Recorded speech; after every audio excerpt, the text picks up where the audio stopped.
कारण धनराज चिंतित था। यश आगे कहता, इतने में धनराज ने कहा, देखो बेटा, इसलिए मैं तुम्हें कुछ नहीं बता रहा था, तुम ऐसा कुछ नहीं करोगे। पर तभी वहां पर एक और शख्स की आवाज आई, ये मैं करूंगा, ये मेरा काम है। दोनों ने जब उस शख्स को देखा तो उनकी आंखें हैरानी से बड़ी हो गई। सामने यश की ही उम्र का एक शख्स खड़ा था। उसकी मस्कुलर बॉडी को देखकर कोई भी बता सकता था कि वो भी एक मार्शल आर्ट फाइटर है। उस शख्स को देखते ही धनराज ने कहा, गौरव, तुम यहां इतनी सुबह सुबह?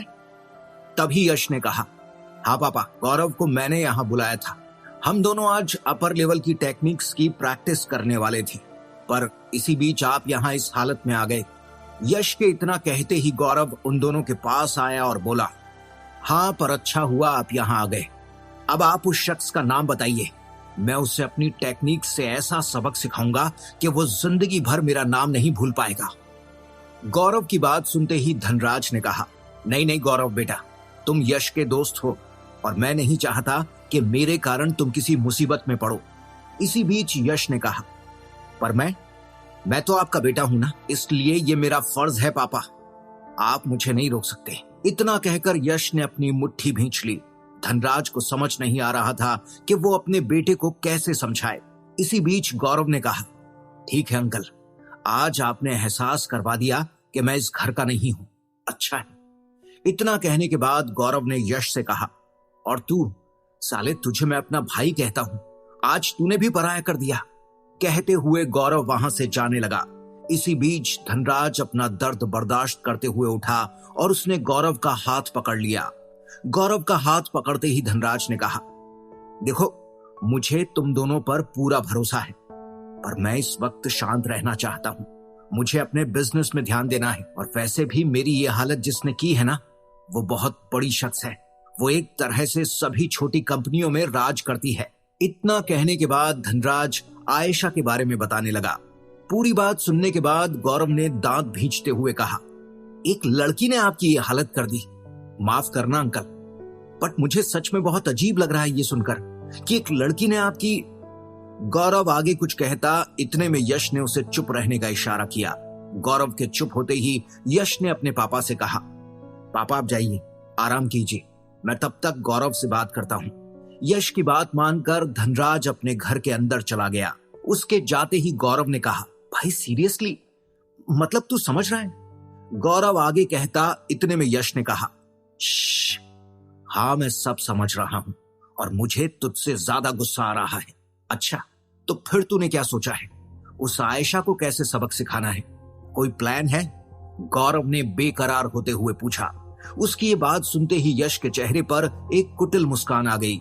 उसने गौरव की आंखों में देखते हुए कहा, वैसे तुझे पता है, ये आयशा कमाल की खूबसूरत है। यश की आधी अधूरी बातें सुनकर गौरव को थोड़ा शक हुआ। उसने झट से कहा, यश, आखिर तेरे दिमाग में चल क्या रहा है? कुछ ऐसा जिसे सुनकर तेरा दिल खुश हो जाएगा। इधर आ, बताता हूं। इतना कहकर यश अपने दोस्त गौरव को अपना प्लान बताने लगा। यश का पूरा प्लान सुनने के बाद गौरव ने शैतानी मुस्कुराहट मुस्कुराते हुए कहा, यस माय बॉय, अब देख क्या होता है। एक तरफ यश और गौरव ने आयशा के खिलाफ एक प्लान बना लिया था, तो वहीं दूसरी तरफ अथर्व की नींद अचानक से खुली। वो हड़बड़ा कर उठकर बैठ गया। इसी बीच उसकी नजर घड़ी पर पड़ी। इस वक्त सुबह के 10 बज रहे थे। टाइम देखते ही अथर्व ने चिल्लाते हुए कहा, 10 बज गए और मुझे किसी ने उठाया नहीं, और मैं भी पता नहीं कैसे इतनी गहरी नींद में चला गया। अथर्व की आवाज सुनते ही उमा जी दूसरे कमरे से आईं। उन्होंने अथर्व को देखकर कहा, शांत हो जाओ अथर्व, रात भर तुम परेशान थे और इससे पहले भी तुमने चैन की नींद कहां ली थी। इस कारण मैंने या उन्नति ने तुम्हें नहीं उठाया। तुम्हारा आराम करना भी बहुत जरूरी है अथर्व। उमा जी की बात सुनने के बाद अथर्व आगे कुछ नहीं कह पाया। उसने उमा जी की तरफ देखकर कहा, हाँ अच्छा किया आपने, अब मुझे अच्छा लग रहा है। कहते हुए अथर्व अंगड़ाई लेने लगा। इसी बीच कमरे में उन्नति आई। ओह, तुम उठ गए, चलो अच्छा है, जल्दी से हाथ मुंह धो लो, नाश्ता करना है ना। उन्नति ने अथर्व की तरफ देखकर मुस्कुराते हुए कहा। उन्नति को अपने सामने देखते ही अथर्व को पिछली रात की बात याद आ गई, जब उन्नति ने नींद में अथर्व को अपनी जान कहा था। ये याद आते ही अथर्व उन्नति को घूर घूर कर देखने लगा। ये देख उन्नति ने हैरानी से कहा, क्या हुआ? तुम मुझे घूर कर क्यों देख रहे हो?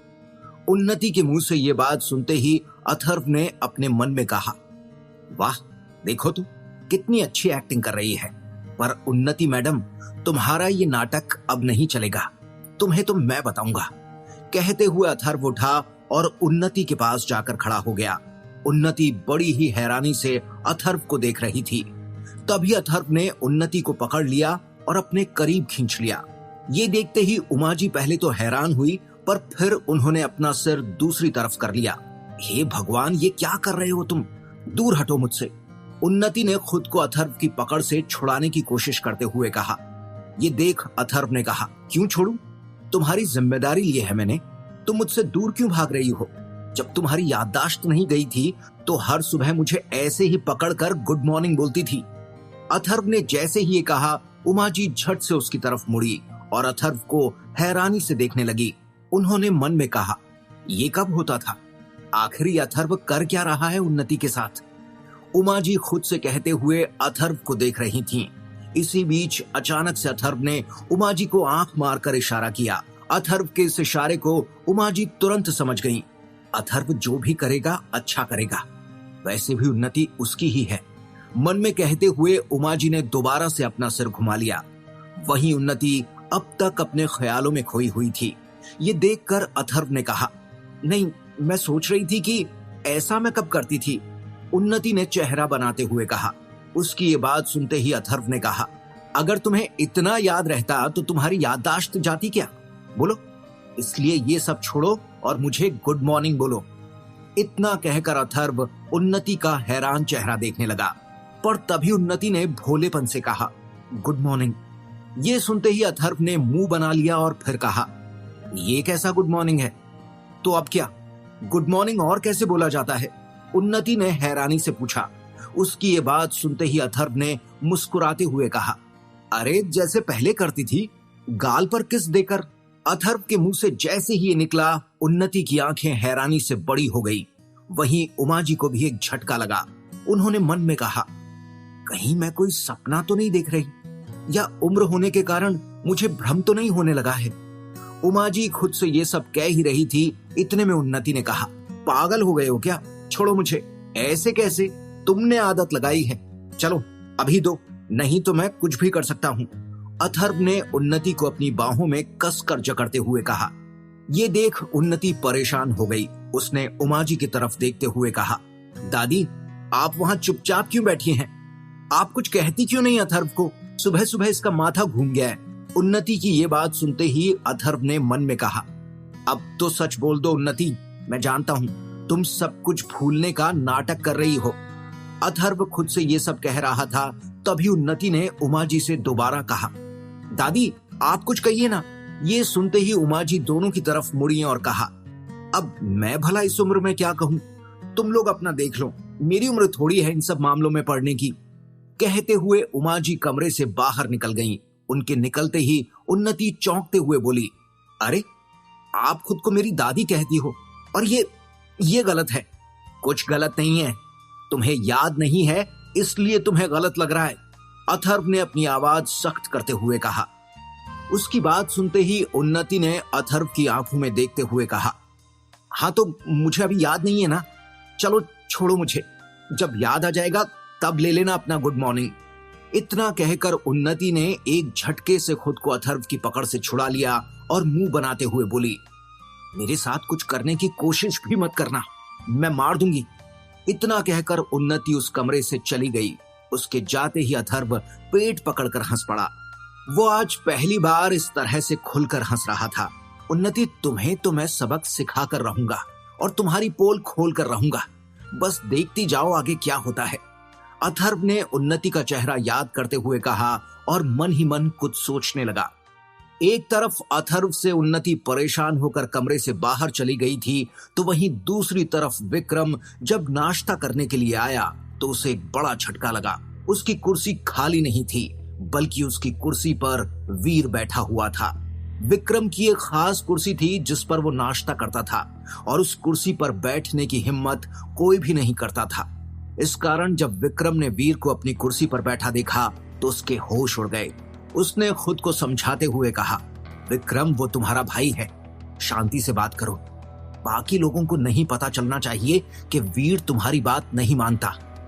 खुद को समझाने के बाद विक्रम वीर के पास गया और बोला, वीर तुम्हें पता नहीं है या शायद भूल गए हो, ये मेरी कुर्सी है, इसलिए तुम कहीं और बैठ जाओ। ये सुनते ही वीर ने कहा, कोई बात नहीं भाई, हम अब बैठ चुके हैं ना, आप बाद में आए तो एक काम करिए, आप कहीं और बैठ जाइए। वीर के मुंह से ये सुनते ही विक्रम के शरीर में आग लग गई। उसने अपना गुस्सा बर्दाश्त करते हुए कहा, वीर जिद मत करो, ये हेड की खास कुर्सी है और तुम अच्छे से जानते हो कि हेड मैं हूं। भाई आप भी क्या बच्चों की तरह कर रहे हैं और हर वक्त हर किसी को अपनी पावर मत दिखाइए, हमें नाश्ता करने दीजिए। कहते हुए वीर नाश्ता करने लगा। वहीं वीर की बातों से वहां मौजूद सारे लोग विक्रम की तरफ देखने लग गए। विक्रम को अब बहुत तेज गुस्सा आ रहा था, उसकी दोनों मुट्ठी भिज चुकी थी। तभी विक्रम ने खुद को शांत करते हुए कहा, मैं अपने कमरे में खा लूंगा। कहते हुए विक्रम वहां से चला गया। वो जा ही रहा था, इतने में हॉल में उसकी नजर गई। हॉल में उसे कुछ नए लोग दिखाई पड़े। उन्हें देखते ही विक्रम हैरान हो गया, ये लोग यहाँ, और कौन है ये लोग? विक्रम ने खुद से सवाल किया और हॉल की तरफ बढ़ने लगा। कौन हो तुम सब और क्यों आए हो यहाँ? विक्रम ने उन लोगों से पूछा, पर उन्होंने कुछ भी जवाब नहीं दिया। मैंने पूछा, कौन हो तुम सब? विक्रम ने इतना कहा ही था कि इसी बीच उसकी नजर सामने बड़ी स्क्रीन पर गई।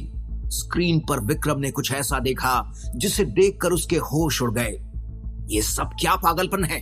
रंजन जहां भी हो अभी के अभी यहां आओ, विक्रम चिल्लाया।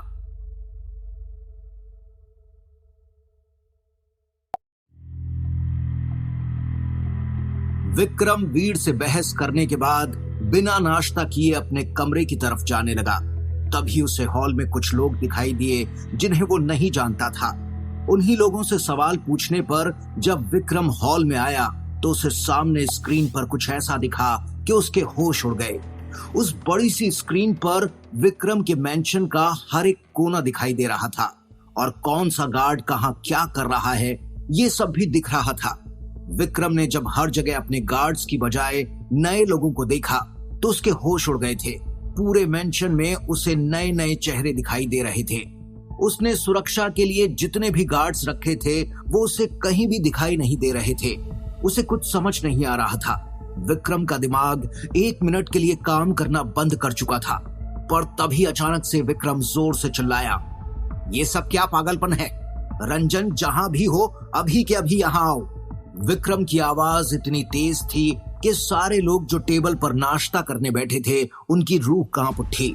उन्हीं लोगों के बीच रंजन भी बैठा था। उसने जैसे ही विक्रम की आवाज सुनी वो हड़बड़ा गया और भागते हुए विक्रम के पास आया। ये सर क्या हो गया? रंजन विक्रम के पास आते हुए बोला। उसकी बात सुनते ही विक्रम ने उसका कॉलर पकड़ लिया और कहा, मुझसे पूछ रहे हो क्या हुआ? तुम्हें नहीं पता कि क्या हुआ है? ये सुनते ही रंजन ने घबराते हुए कहा, सॉरी सर, पर मुझे कुछ नहीं पता, मैं कुछ अर्जेंट काम से बाहर गया था।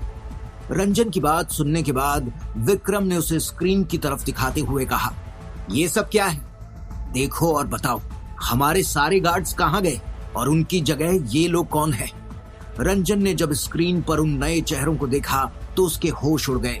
उसने मन में कहा, ये सब अचानक से क्या हो गया? अब विक्रम सर को क्या कहूं? अगर मैंने कहा कि मुझे कुछ पता नहीं तो फिर वो मुझे छोड़ेंगे नहीं। अब क्या करूं? रंजन ये सब सोच रहा था। इसी बीच अचानक से विक्रम ने अपनी बंदूक निकाली और रंजन के सामने लोड करते हुए कहा, रंजन, इस बार ये मत कहना कि तुम्हें कुछ पता नहीं है। वैसे भी इस वक्त मेरा दिमाग पहले से ही खराब हुआ पड़ा है। विक्रम की ये बात सुनते ही रंजन का पूरा शरीर कांप उठा। उसके हाथ पांव सुन्न पड़ गए। सर एक्चुअली वो बात रंजन अभी आगे कह पाता, इतने में वहां पर एक आवाज आई, रंजन को कुछ नहीं पता है, हमें पता है, हमसे पूछिए। आवाज सुन विक्रम ने जैसे ही अपने दाहिने तरफ देखा वहां वीर खड़ा था। वीर को देखते ही विक्रम ने पूछा, हाँ तो बताओ फिर, हमारे गार्ड्स कहाँ गए? यही तो हैं आपके गार्ड्स, स्क्रीन पर देखिए, और तो और आपके सामने ये लोग जो खड़े हैं वो गार्ड्स ही तो हैं। वीर ने मुस्कुराते हुए कहा।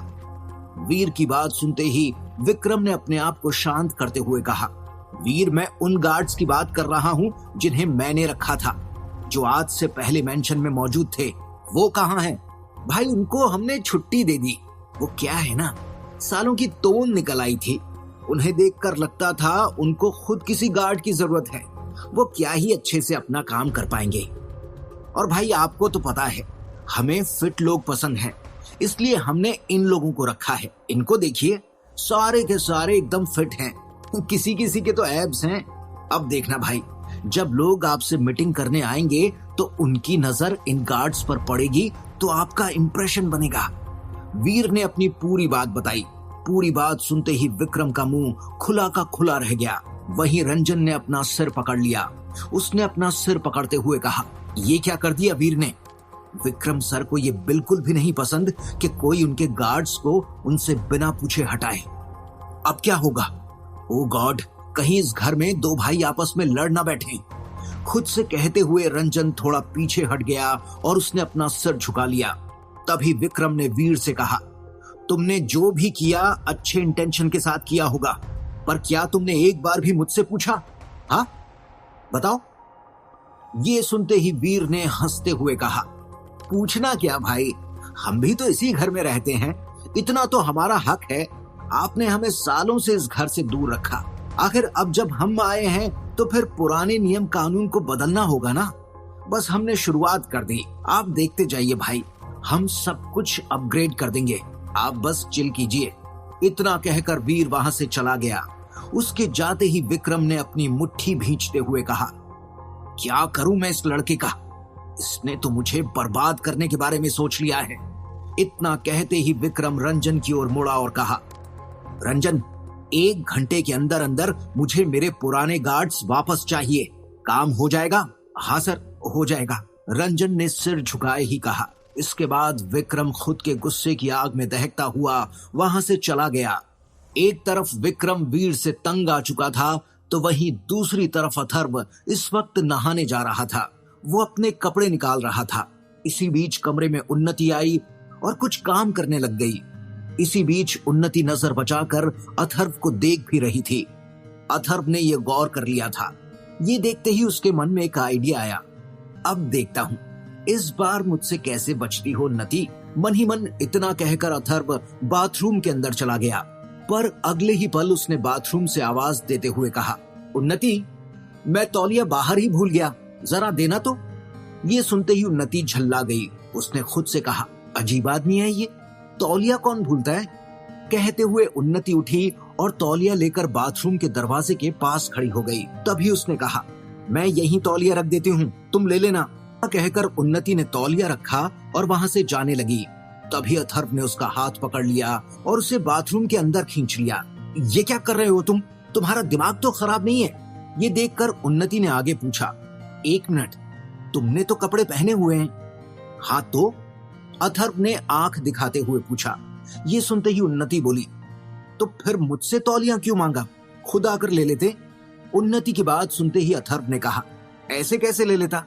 और वैसे भी तुम्हें याद नहीं है क्या? ये सुनते ही उन्नति ने चिढ़ते हुए कहा, अब क्या? यही कि तुम हर रोज मुझे अपने हाथों से नहलाती थी और हम दोनों साथ में शावर लेते थे। और फिर अथर्व आगे कहता, इतने में उन्नति ने कहा, फालतू की बातें मत करो तुम। उन्नति के चेहरे का रिएक्शन देखकर अथर्व ने मन में कहा, अब तो हार मान जाओ उन्नति। इतना कहते ही अथर्व ने कहा, देखो, तुम ऐसे हर चीज में इनकार करोगी तो फिर तुम्हारी याददाश्त कैसे आएगी?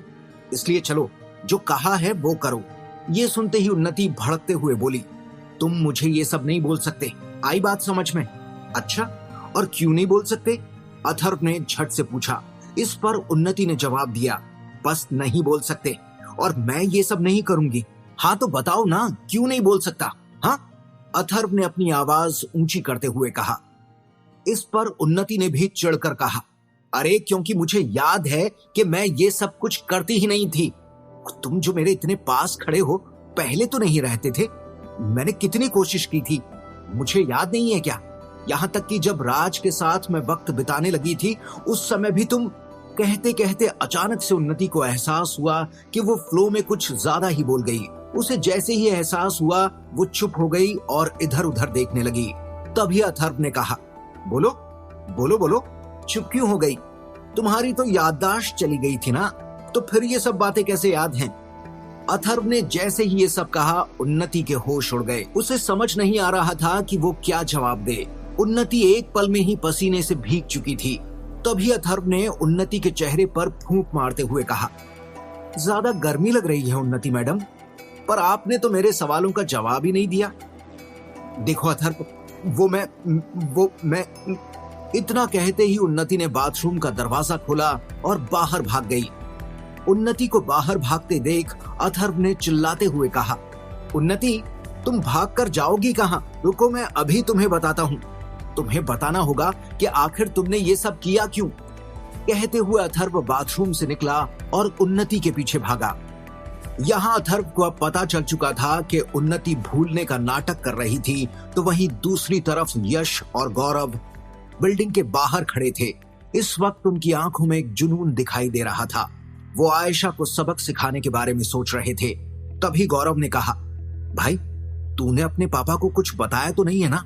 नहीं, बिल्कुल भी नहीं। अगर मैं उन्हें बता देता कि मैं क्या करने वाला हूं तो फिर वो हम दोनों को कैसे भी करके रोक ही लेते। यश ने जवाब दिया। उसके इस जवाब को सुनकर गौरव ने कहा, गुड, तो फिर चल, उस आयशा से मिलने का टाइम आ गया है। इतना कहकर दोनों बिल्डिंग के अंदर चले गए। दोनों ही जानते थे कि इस वक्त आयशा अपने आदमियों से मिलने आती थी और उनसे उनके काम के बारे में पूछती थी। इस कारण यश और गौरव के लिए ये सही वक्त था। अलग अलग तरह की पिल्स के लिए अलग अलग काउंटर बनाए गए थे। दोनों जब बिल्डिंग के अंदर गए तो उन्होंने देखा कि वहां चारों तरफ अलग अलग काउंटर पर पिल्स की बिक्री चल रही है। अलग अलग तरह की पिल्स के लिए अलग अलग काउंटर बनाए गए थे। ये आयशा कहीं भी नजर नहीं आ रही है, गौरव ने पूछा। उसकी इस बात पर यश ने जवाब दिया, एक काम कर, तू भी नॉर्मल ग्राहक बन जा, तब तक मैं प्लान का पहला हिस्सा पूरा करता हूं। इतना कहकर यश ने गौरव से हाथ मिलाया और वो वहां से चल पड़ा। यश आयशा को ढूंढते हुए ग्राउंड फ्लोर से फर्स्ट फ्लोर पर आ गया था। आयशा मैडम आज कहां छुपकर बैठी है? नजर नहीं आ रही है, यश ने चारों तरफ देखते हुए कहा। काफी देर तक ढूंढने के बाद भी जब यश को आयशा नहीं मिली तो उसने एक गार्ड के पास जाकर पूछा, ये आयशा मैडम नहीं आई क्या? मुझे उनसे कुछ बात करनी थी। ये सुनते ही उस गार्ड ने कहा, तुम्हें लगता है नहीं पता, आयशा मैडम ऐसे ही किसी से नहीं मिलती, और हाँ, आज उनकी तबीयत ठीक नहीं है, इसलिए वो यहाँ नहीं आई हैं। इतना कहकर वो गार्ड वहां से चला गया। उसके जाते ही यश ने गौरव को फोन लगाया। गौरव ने जैसे ही फोन उठाया, यश सब कुछ बताने लगा। उसने सब कुछ बताने के बाद आखिर में कहा, वो तो यहाँ आई ही नहीं है, अब क्या करें? इसमें चिंता की कोई बात नहीं है, उसका घर इसी बिल्डिंग में है, मैंने पता किया है, वो 10th फ्लोर पर रहती है, गौरव ने बताया। गौरव की बात सुनते ही यश ने कहा, तो अब मुझे उसके कमरे में ही जाना होगा। ये सुनते ही गौरव चौंक गया। उसने पूछा, पर तू ये करेगा कैसे? और इसमें बहुत रिस्क है भाई। इसलिए तो मैं ये करूंगा, रिस्क लेना मुझे पसंद है, तो अब आयशा के कमरे में जाने के बाद ही कॉल करूंगा। कहते हुए यश ने फोन काट दिया। इसके बाद यश सोचने लगा कि वो आगे क्या करेगा, पर तभी उसे एक आइडिया आया। वो वहां से भागकर वॉशरूम के अंदर चला गया। वॉशरूम के अंदर कोई नहीं था। ये देखकर यश ने अपना जैकेट खोलकर फेंक दिया और फिर अपना सिर नल से दे मारा। नल से सिर टकराते ही उसका सिर फट गया और खून निकलने लगा। अब देखो मैं क्या करता हूं। इतना कहने के साथ ही यश जमीन पर लेट गया।